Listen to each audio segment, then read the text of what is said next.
안녕하십니까. 저는 이제 막 태권도장을 열어 관장이 된 35살 여성입니다. 사실 저는 어렸을 때 몸이 정말 약했었어요.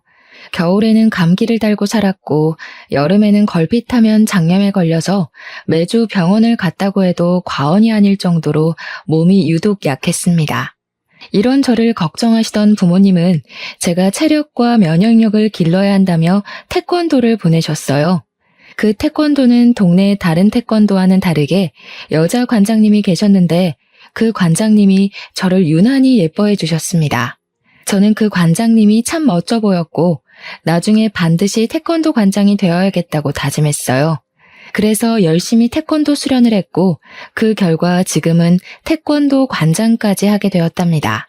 제가 지금 이렇게 관장을 하기까지 정말 많은 일이 있었는데 얼마 전에 겪었던 아주 황당하고 기가 막힐 일을 여러분께 들려드리고자 사연을 보냅니다.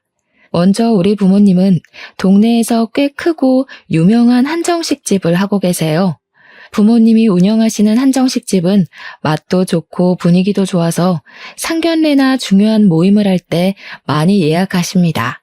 부모님께서는 항상 정직하게 가게를 운영하셨고 누구보다 열심히 일하셨어요.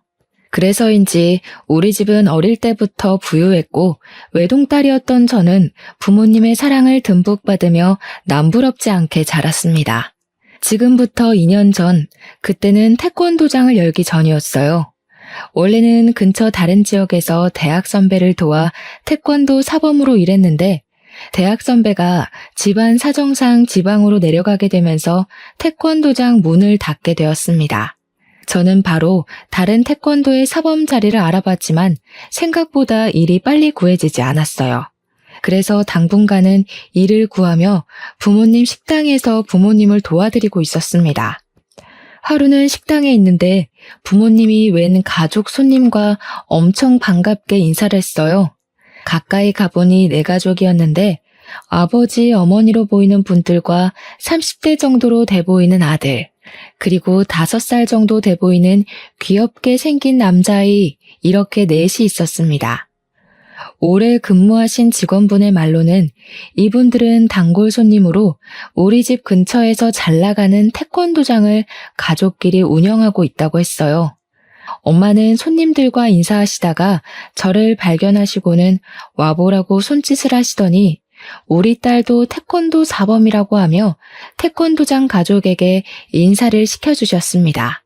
저는 인사를 하며 30대 정도로 돼 보이는 아들의 이름을 알게 되었는데 그의 이름은 박지훈이었고 나이는 33살인 저보다 7살이나 많았어요. 솔직히 저는 30대 초반 정도로 보았는데 나이가 40이라는 소리를 듣고 정말 동안이라고 생각했습니다. 지훈 씨의 어머니는 저에게 너무 인상이 좋다며 혹시 결혼했냐고 물으셨어요. 엄마는 태권도장에 남자가 많았을 텐데도 어떻게 된 애가 남자를 한 번도 집에 데리고 오지 않았냐며 제발 좀 이제 결혼 좀 했으면 좋겠다고 웃으며 이야기하셨습니다. 지훈 씨의 어머니는 엄마의 말을 듣고 환하게 웃으며 자식 일이 원래 내 맘대로 되지 않는다고 빨리 좋은 소식 들리길 기대한다고 하셨어요. 그날 지훈 씨네 가족은 꽤 비싼 정식을 시켰고 음식을 아주 만족스럽게 먹으며 다음에 또 오겠다고 하고 가셨습니다. 며칠 후 저는 평소처럼 부모님 식당에서 일하고 있었는데 엄마가 잠깐 와보라고 했어요. 저번에 봤던 단골 손님들이 태권도장을 운영한다고 했던 것을 기억하냐고 물으시더니 손님 중 아버지, 즉 태권도 관장님한테 전화가 왔는데 일하던 사범이 관둬서 새로운 사범을 빨리 구해야 한다는 거예요. 그러면서 저보고 일할 생각 없냐고 물었다고 합니다. 저 역시 일을 구하고 있어서 엄마의 말이 솔깃했고 당연히 일하고 싶다고 했어요. 그리고 다음 날 저는 태권도장에 방문하여 면접을 보았고 그 뒤로 박지훈 사범님과 일하게 되었습니다. 첫 출근 날 사범으로 일하긴 했지만 친한 선배의 도장에서만 오랫동안 일했기에 다른 도장은 처음으로 간 것이었어요. 그래서인지 긴장이 너무 되었는데 박지훈 사범님은 저에게 친절하게 대해주었습니다. 사범님의 아버지인 관장님도 너무 긴장하지 말라고 하며 어려운 일 있으면 언제든지 말하라고 했고, 태권도에서 실장님으로 계시며 태권도 차량 운전을 해주시고 원비 관리를 하는 어머니 역시 우리 어렵게 생각하지 말라고 하셨어요. 흔히들 가족들이 운영하는 회사나 도장은 절대 가지 말라고 하던데 여기는 그래도 다들 친절하시고 잘 대해주셨습니다. 정신없이 시간이 지나고 어느덧 오후 5시가 되었어요. 그 시간에는 유치부 아이들이 어린이집이나 유치원을 마치고 많이 왔었습니다. 귀여운 아이들이 줄지어 오는데 그 중에 눈에 띄는 아이가 하나 있었어요. 바로 저번에 부모님 식당에 가족들과 함께 온 5살 남자아이였습니다. 이 아이의 이름은 박정민이었고 사범님과는 유독 친해 보였어요. 둘이 인사하고 같이 있는 모습을 보니 너무 닮았었고 그냥 보면 부자 관계인 것처럼 보일 정도였습니다. 저는 사범님께 정민이와 어떤 관계인지 물었어요. 사범님은 심각한 표정을 지으시며 사범님의 여동생이 정민이를 출산하다가 잘못되었고 매제는 아이를 혼자는 못 키우겠다고 해서 사범님의 부모님과 사범님이 키우고 있다고 했습니다. 그런데 어떻게 여동생의 아들인데 박 씨가 되었냐고 물으니 매제와 여동생이 같은 성씨였다고 해요. 정민이는 참 밝고 씩씩해 보였는데 그런 아픈 사연이 있다는 것에 참 안타까운 마음이 들었고 그 이야기를 들어서인지 수업 내내 정민이에게 더 신경이 쓰였습니다. 정민이는 자신의 수업이 마친 뒤 태권도장에서 저녁을 먹었고 10시까지 도장에서 놀았어요. 저는 중간중간 쉬는 시간에 정민이와 시간을 보냈습니다. 정민이는 처음에는 낯을 가리는 듯 했지만 점점 시간이 갈수록 저에게 이모라고 부르며 저를 잘 따랐고 귀여운 정민이 덕에 첫날의 긴장감이 조금 풀어졌어요. 그 뒤로 저는 아주 재밌고 보람차게 태권도 사범으로 일할 수 있었습니다. 아이들도 첫날에는 저를 많이 어색해했지만 점점 저를 잘 따라주었고 관장님과 실장님, 사범님 역시 저에게 정말 잘해주셨어요. 특히 사범님은 여자 혼자 밤늦게 다니면 위험하다며 항상 수업이 끝나면 집까지 데려다 주셨습니다. 10시에 수업이 끝나고 도장 정리를 하면 빠르면 밤 10시 반, 늦으면 밤 11시가 되는 데다가 집이 사범님의 집과 반대편이라 괜찮다고 하는데도 매번 집 앞까지 차로 태워다 주셨어요. 항상 차로 태워다 주시는 것이 너무 감사하기도 했고 둘 다 그 시간이 되면 출출하기도 해서 저와 사범님은 종종 집 앞 편의점에서 간단히 차나 샌드위치 또는 삼각김밥 같은 것을 먹었습니다. 더 좋은 것을 사드리고 싶었지만 시간이 너무 늦기도 했고 사범님이 편의점 음식을 좋아한다며 굳이 편의점으로 가셨어요. 편의점에서 같이 음식을 먹으며 알게 되었는데 사범님은 땅콩 알레르기가 있다고 했습니다. 저는 땅콩잼이나 땅콩을 정말 좋아해서 집에서도 종종 간식으로 먹는데 이 맛있는 땅콩을 먹지 못하는 사범님이 조금 안 됐더라고요. 우리는 그 뒤로도 수업이 마친 후 편의점에서 간식을 먹으며 이야기를 많이 나눴습니다. 나이차가 7살이나 났지만 생각보다 대화가 꽤 잘 통했고 사범님 역시 저와 함께 퇴근하고 편의점에서 수다 떠는 것을 정말 좋아하시는 듯 했어요. 그렇게 점점 친해진 우리는 5개월 정도 후 연인 사이가 되었습니다. 솔직히 7살이라는 나이 차이와 사범님이 40대라는 것이 부담스러웠지만 대화하다 보면 나이가 많아서 불편한 점이 하나도 없었어요. 오히려 수업할 때나 학부모들을 만날 때 항상 차분하고 쉽게 흥분하지 않는 모습을 보며 정말 배울 점이 많다는 생각이 들었고 이런 사람과 결혼한다면 평생 행복할 수 있겠다는 생각까지 했습니다. 사범님 역시 저와 생각이 크게 다르지는 않았는지 저에게 결혼하자는 이야기를 했어요.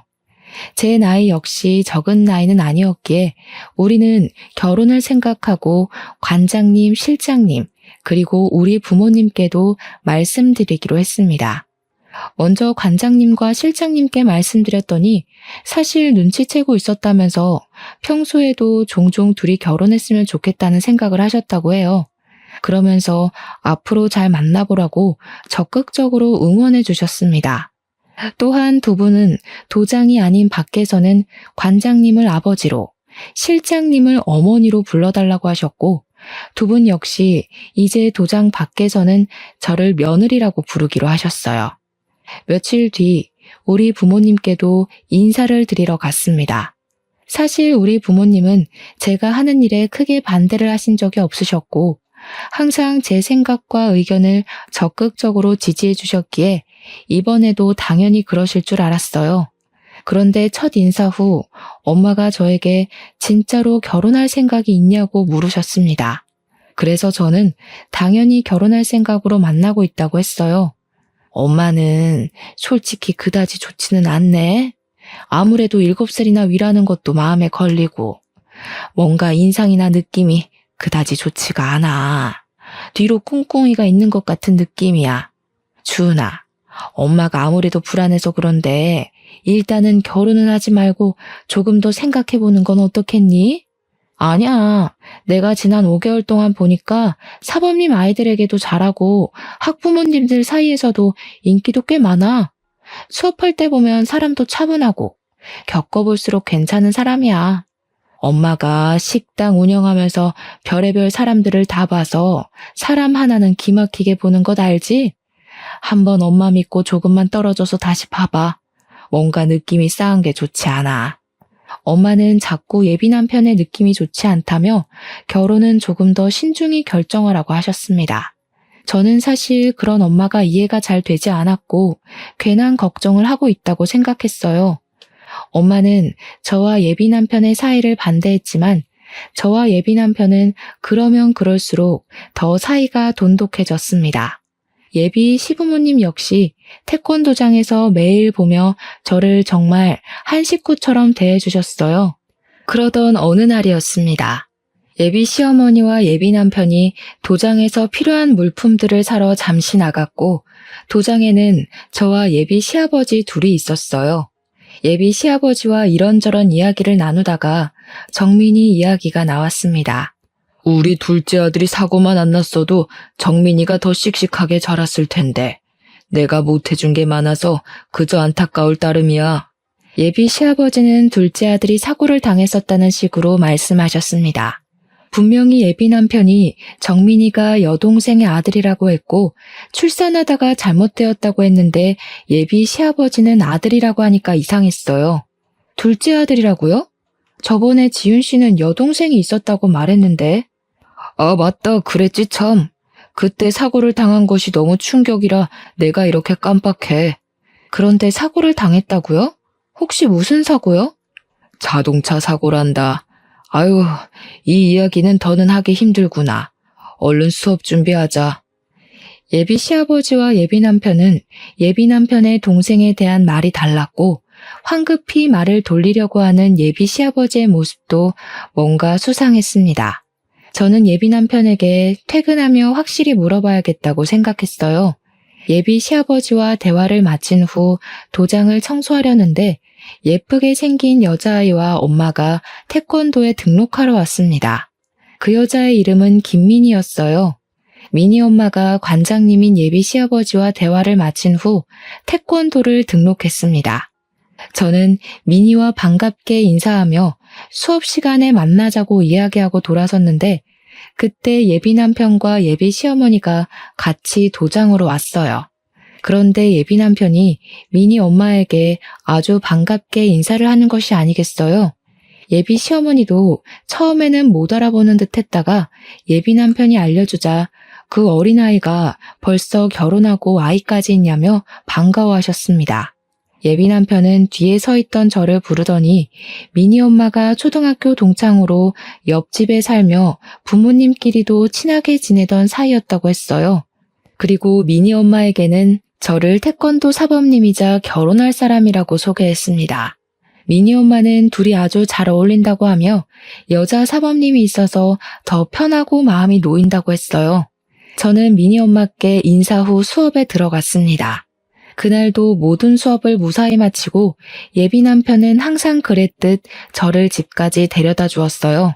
집에 가는 차 안에서 예비 남편에게 예비 시아버지께서 여동생이 차 사고를 당했다고 말씀하시던데 저번에 출산하다 잘못했다고 하지 않았냐고 했습니다. 제 말에 예비 남편은 순간 당황한 표정을 짓다가 이내 슬픈 표정을 지었어요.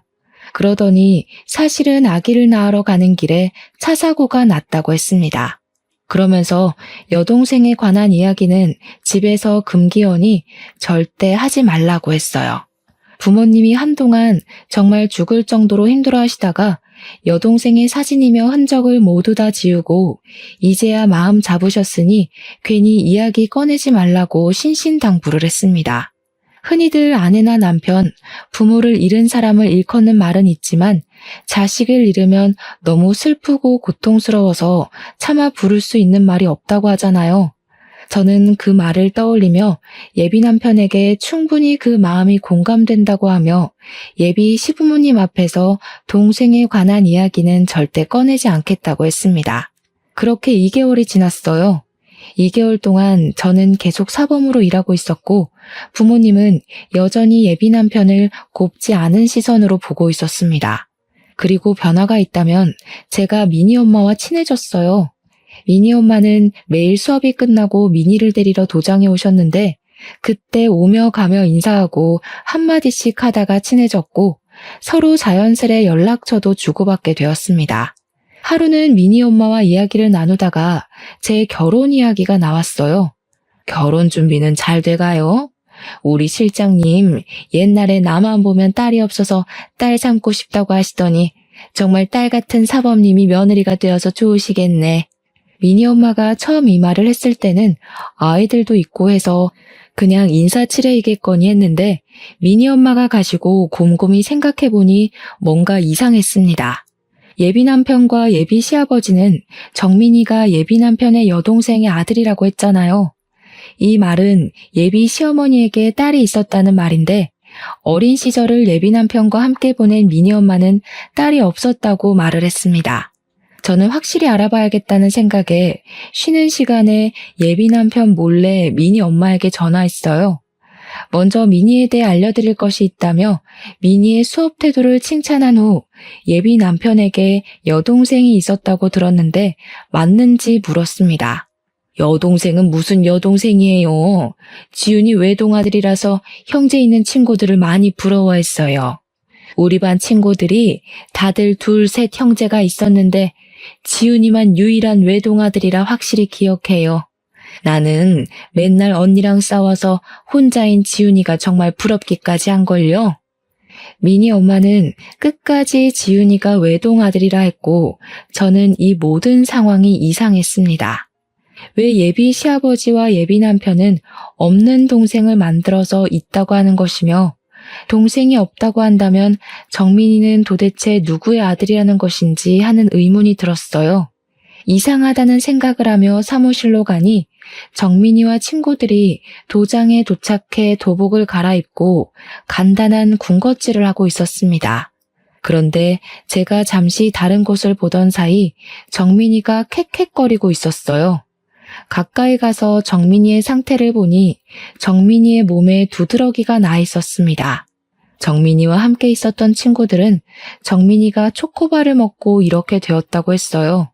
그 이야기를 들은 예비 시아버지는 황급히 정민이를 데리고 병원으로 향했습니다. 그때 예비 남편은 수업 중이었고 수업을 마친 예비 남편에게 정민이가 초코바를 먹고 두드러기가 나서 병원에 갔다고 하니 정민이가 땅콩 알레르기가 있다고 했어요. 다행히 정민이는 병원에서 주사를 맞은 후 나아졌고 이날 예비 시아버지는 바로 집에 가서 정민이를 돌봤습니다. 예비 남편 역시 그날은 정민이 때문에 바로 집에 가야 할 것 같다고 해서 퇴근 후 저 혼자 집으로 향했어요. 혼자 집에 가며 생각해보니 뭔가 이상했습니다. 예비 남편이 땅콩 알레르기가 있다고 했는데 정민이도 땅콩 알레르기가 있었고 외모도 둘이 너무 판박이었어요. 설마 정민이가 예비 남편의 아들인가 하는 생각이 들었고, 만약 이게 사실이라면 예비 남편이 결혼을 한번 했을 수도 있겠다는 생각이 들었습니다. 이 생각까지 한 저는 결혼 전에 제대로 예비 남편에 대해 알아보기로 했어요. 다음 날 아침에 8시에 눈을 떴는데 원래라면 이 시간에 집에 계셔야 할 부모님이 계시지 않았고 전화해도 받지 않았습니다. 두 분이 어디 가셨나 싶어 일단 씻고 나왔는데 부모님이 집에 오셨어요. 어디를 다녀오셨냐고 하니 가게 직원이 용한 무당집을 소개해줘서 제 사주를 보고 오셨다고 하셨습니다. 저는 원래 사주를 잘 믿지 않아서 그런 거를 왜 보냐고 했지만 그래도 제 사주를 봤다니 궁금하기는 했어요. 무당이 뭐라고 했는지 물어보니 건강이고 뭐고 다 좋은데 지금 만나고 있는 사람과는 절대 결혼하지 말고 제 결혼 후는 38살에 들어오니 그때까지 기다리라고 했다는 것입니다. 그러면서 부모님 두 분 다 어지간하면 이런 이야기 안 하는데 아무래도 첫인상도 그다지 마음에 들지 않고 이래저래 숨기는 것이 많은 것 같다며 한번 그 사람에 대해서 자세히 알아보라고 하셨어요. 원래 저는 사주나 점을 잘 믿지 않는 성격이나 이전에 의심스러운 부분이 한둘이 아니었기에 일단 알겠다고 했습니다. 그날 오후 예비 남편이 수업에 들어가야 하는데 사무실에서 자꾸 무엇을 찾았어요. 무엇을 찾냐고 물으니 수업 관련 자료를 차에 두고 온 것 같다고 하며 미안한데 잠깐 자신의 차에서 가져다 달라고 하며 차키를 건네주었습니다. 저는 예비 남편의 차에 가서 수업 자료를 꺼내고 차 문을 닫으려던 찰나 블랙박스가 보였어요. 순간 블랙박스를 확인해 보면 예비 남편에 대해 좀 더 알 수 있지 않을까 생각했습니다. 그래서 예비 남편 몰래 블랙박스의 메모리 카드를 뺐고 그날 밤 집에 와서 블랙박스에 찍힌 영상들을 하나하나 확인했어요. 블랙박스에는 가족끼리 출근하고 저와 함께 퇴근하는 영상이 대부분이었습니다. 하나씩 확인하던 중 한 영상에서 자꾸 제 이름이 나오는 것 같았고 저에 대해 어떤 이야기를 나누는지 궁금해서 영상의 대화 내용을 듣게 되었어요. 예비 시어머니는 우리 부모님이 운영하시는 한식당이 엄마들 사이에서 연매출이 억대라는 소문이 있다고 했습니다. 그러면서 연매출 억대 집안의 외동딸이 결혼하는데 집 한 채 정도는 쉽게 장만해주지 않겠냐며 예비 남편에게 이번에는 기가 막히게 잘 골라왔다고 했어요. 이어서 예비 남편은 사실 이전에 만난 여자애들에 비하면 외모나 외적인 것들이 다 부족하지만 그래도 돈 많은 처가가 최고이지 않겠냐고 하며 조만간에 나를 잡겠다고 했습니다. 그래, 얼른 날 잡아야지. 그 계집애 보니까 우리 지윤이에게 푹 빠져서 헤어나오지를 못하더구먼. 결혼 도장 찍기 전까지는 너도 주인이한테 잘해줘. 옛날처럼 쓸데없는 여자들 만나러 다니지 말고 말이야. 드디어 돈도 많고 정민이도 키워줄 호구 며느리 하나 들어오겠네. 주은이 얘가 생긴 거와는 다르게 맹하더라고. 그래도 주은이가 정민이에 대해서 모르게 입조심들 하고 저번에 너희 아빠랑 너랑 한 얘기 듣고 기겁하는 줄 알았다. 정민이가 박씨이면 당연히 아버지가 박씨일 테니까 남동생이 있어야지 여동생이 뭐니 여동생이. 머리가 그리 안 돌아가? 뭐 이래저래 핑계대서 잘 넘어가긴 했다만 아무튼 너 조심해. 하마터면 우리의 계획이 다 물거품 될 뻔했잖아. 나도 모르게 여동생이라고 나와버렸어요. 미안해요. 뭐 어찌 됐든 이제 우리 정민이에게도 부자 엄마 생기겠네. 우리 정민이 축하해. 예비 남편의 말에 정민이는 뭔지도 모르고 그저 신나서 웃고 있었습니다. 이 영상을 본 저는 충격에 빠졌고 도대체 예비 남편은 어떤 사람인지 궁금했어요. 일단 저는 이 블랙박스 영상을 저장 후 지역에서 가장 유명한 흥신소에 예비 남편의 뒷조사를 의뢰했습니다. 며칠 후 흥신소에서 연락이 왔는데 블랙박스 영상보다 더 충격적인 사실들이 가득했어요. 흥신소 직원의 말에 의하면 예비 남편은 20대였을 때 클럽에서 만난 여자를 임신시켜서 결혼했었습니다. 그런데 예비 남편이 자신의 아이를 임신한 아내를 내팽개치고 계속 클럽에 다니며 다른 여자를 만나러 다녔어요. 이로 인해 큰 스트레스를 많이 받은 아내는 유산했고 바로 이혼했다고 합니다. 그 뒤로도 정신을 못 차리고 계속 클럽에 다니며 이 여자 저 여자 만나고 다니며 제대로 된 직장도 못 구하고 어느덧 30살이 되었어요. 나이를 적지 않게 먹은 예비 남편은 이제 뭐라도 해야겠다는 생각에 태권도 관장인 예비 시아버지 밑에서 태권도 교범으로 일하기 시작했습니다. 교범은 수련자 출신의 지도자로 정식 사범은 아니에요. 사실 정식 사범이 되려면 태권도 4단 이상의 사범 자격증에 생활 스포츠 지도사 자격증까지 있어야 하지만 예비 남편은 태권도 4단까지는 땄으나 자격증은 하나도 없는 정식 사범이 아닌 교범이었습니다.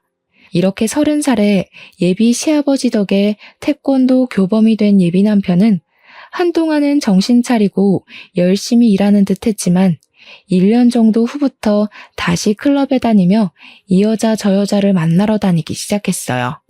그러면서 클럽에서 친해지게 된 20대의 여자가 있었고 예비 남편이 34살 때 그 여자는 예비 남편의 아이를 가졌습니다.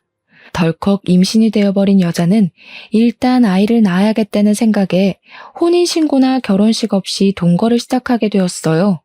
그런데 이 여자가 임신 중에도 예비 남편은 계속 클럽에 다니며 수많은 여자를 만나고 다녔다고 합니다. 그 와중에 아기는 출산했고 이 아기가 바로 정민이었고 정민이의 친모는 아이를 낳자마자 도망가 버렸어요. 그 와중에 아기는 출산했고 이 아기가 바로 정민이었고 정민이의 친모는 아이를 낳자마자 도망가 버렸어요. 그 뒤로 정민이를 친아버지인 예비 남편의 밑으로 올리려고 했으나 그렇게 하면 혹시라도 나중에 문제가 생길까봐 일부러 예비 시부모님 호적에 올려서 키우고 있었습니다. 이어서 흥신소 직원은 예비 남편이 지금도 태권도에 다니는 아이의 엄마와 몰래 만난다고 하며 저에게 사진을 여러 장 보내주었어요. 그 사진에는 예비 남편과 미니 엄마가 팔짱을 끼고 거리를 걷는 장면, 분위기 좋은 식당에서 마주보고 앉아 다정한 눈빛을 주고받으며 서로 밥을 먹여주는 장면, 외진 공원에서 스킨십을 하는 장면까지 찍혀 있었습니다. 사진들을 보니 너무 충격적이라 손이 덜덜 떨리고 숨도 잘 쉬어지지 않았어요. 사실 제가 어쩌다 보니 나이가 30이 넘긴 했지만 그동안 한 번도 제대로 누군가를 만나서 사귀어 본 적이 없었습니다. 저는 학원이다 보니 일이 오후에 시작해서 밤에 끝나지만 대부분 직장인은 오전 오후에 일하니 데이트다운 데이트를 할 수가 없었고 같이 사범으로 일하는 분들은 이성적인 호감이 생기지 않았어요. 그래서 솔직히 이렇게 제대로 누군가를 만나 사랑에 빠진 것은 예비 남편이 처음이었습니다. 그런데 이런 사람에게 뒤통수를 맞았으니 충격이 너무 컸어요. 정말 이런 말을 하면 오버라고 생각할지도 모르겠지만 정말 온 세상이 무너지는 기분이었습니다. 저는 그만큼 예비 남편을 믿었고 진심으로 온 마음을 다해 사랑했어요. 하지만 이 모든 것을 안 이상 더는 예비 남편과 결혼을 진행할 수가 없었고 얼른 태권도장을 정리하고 나와 이 사람들과 연을 끊어내야겠다고 생각했습니다. 흥신소 직원분과 충격적인 통화를 끊고 나서 가만히 생각해보니 예비 남편과 불륜을 저지르고 있는 미니 엄마에게 화가 너무 났어요. 둘이 그렇게 몰래 만나고 있었으면서 미니 엄마는 제게 그동안 친한 척을 해왔습니다. 바보같이 전혀 눈치 못 채고 좋다고 실실 웃어대는 저를 보며 미니 엄마는 얼마나 우습게 생각했을까 하는 생각이 들었어요.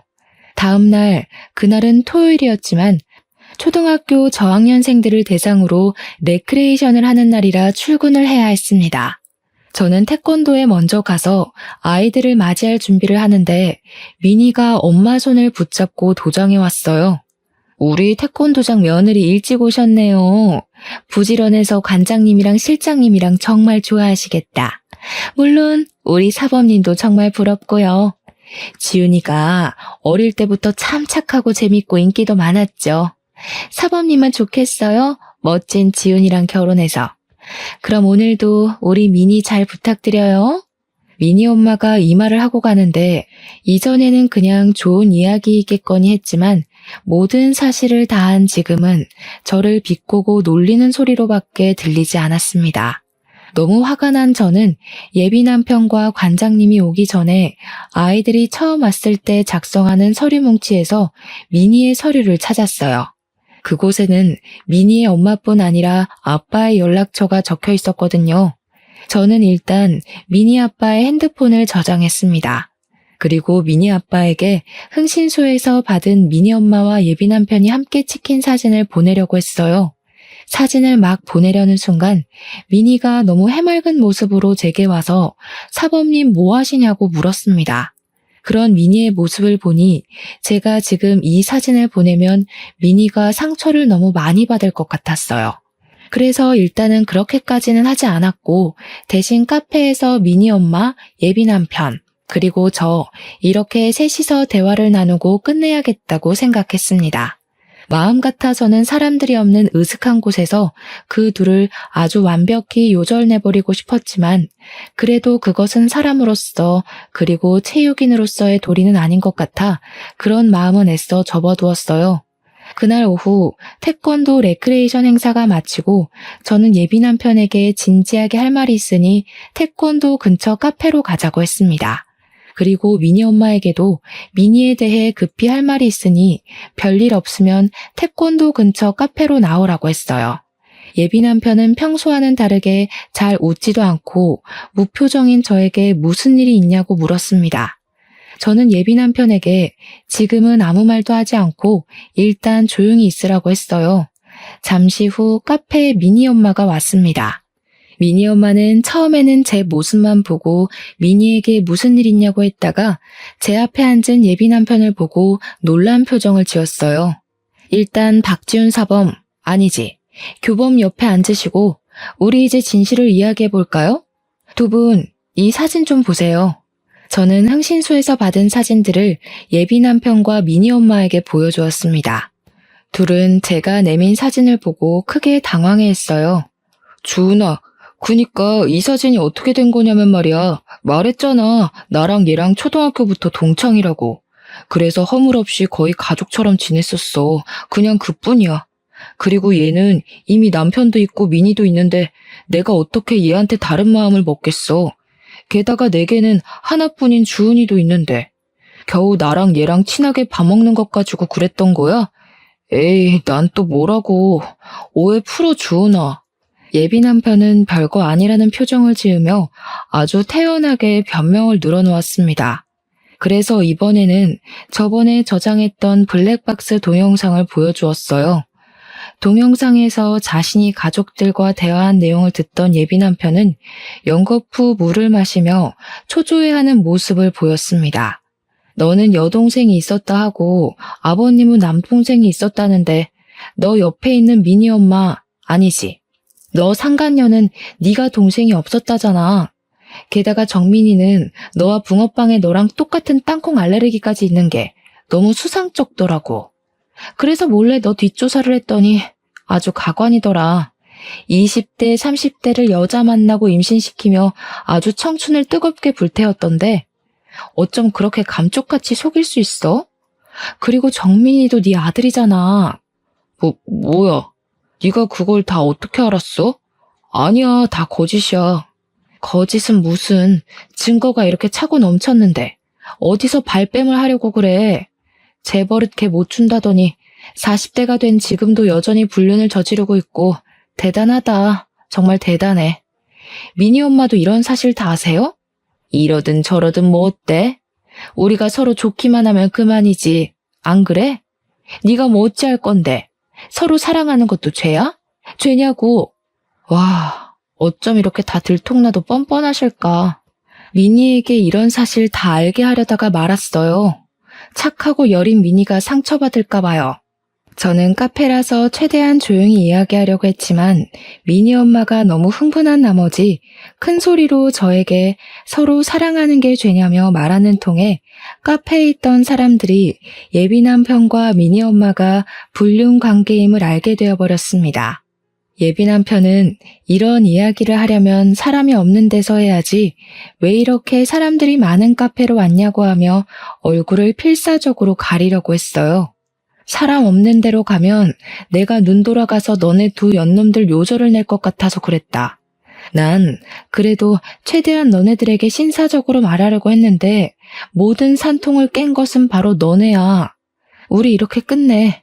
우리 결혼은 없던 일로 하고 태권도도 이제 관둘 거야. 그리 알아. 저는 카페에서 나와 다시 태권도로 갔습니다.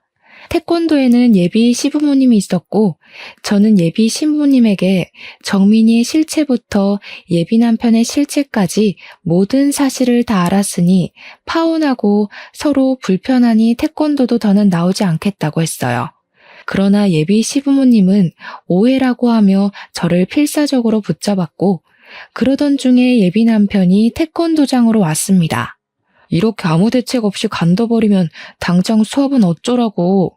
지금 너 만약에 관두면 우리 너한테 손해배상 청구 소송해버릴 거야?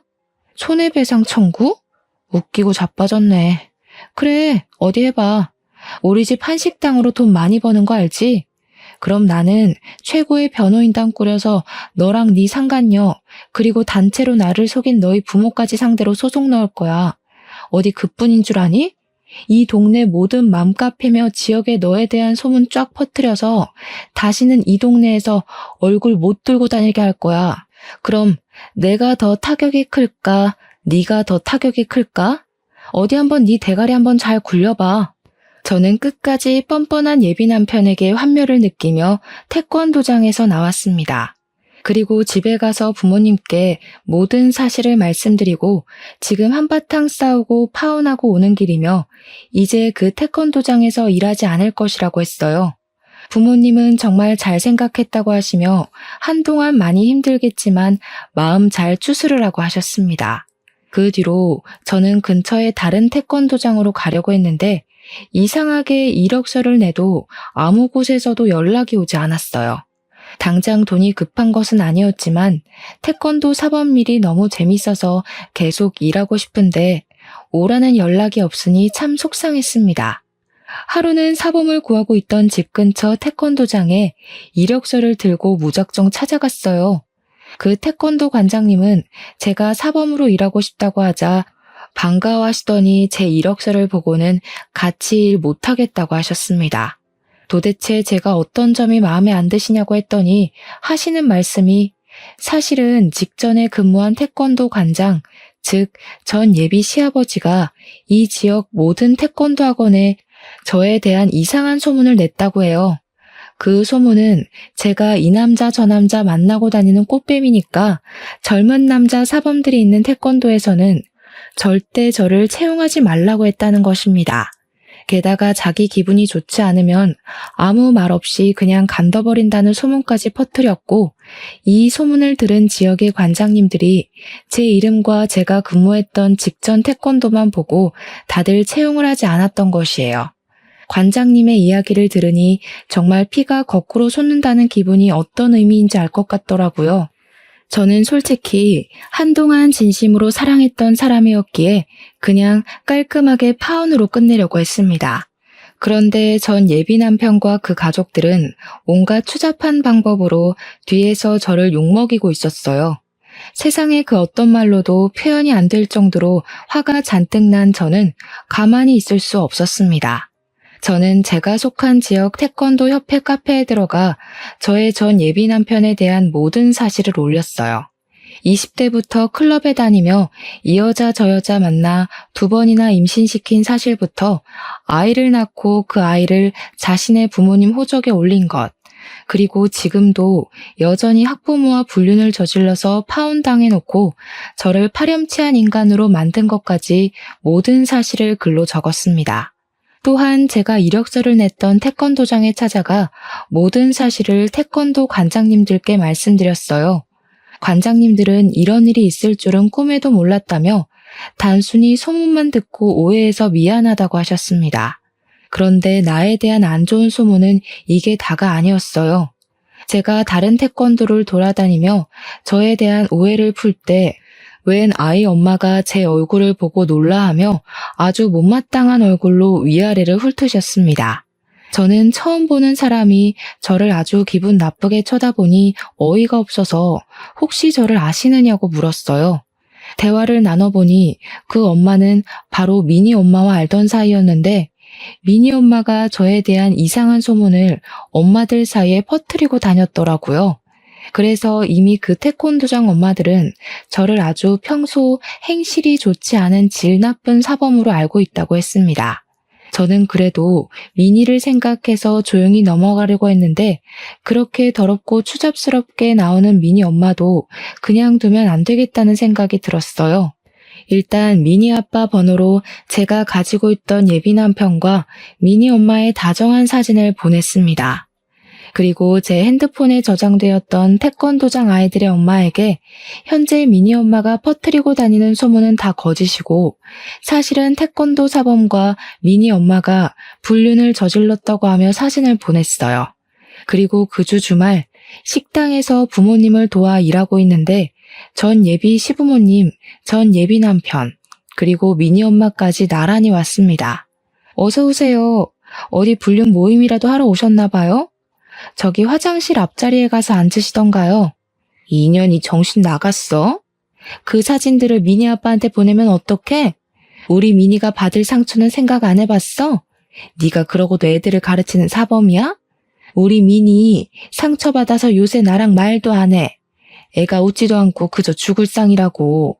이제 어쩔 거야? 우리 미니 어떻게 할 것이냐고. 그래서 어쩌라고요? 그렇게 미니 생각하시는 분이 미니 태권도를 가르치는 사람이랑 바람이 나셨어요. 자식을 생각하면 적어도 그런 짓은 하지 말았어야 할 거 아니야. 네가 태권도 협회에도 글 올리고 이 지역 관장들한테도 이상한 이야기해서 우리 태권도 아이들 다 등록 취소했다. 우리 태권도장 이제 문 닫게 생겼어.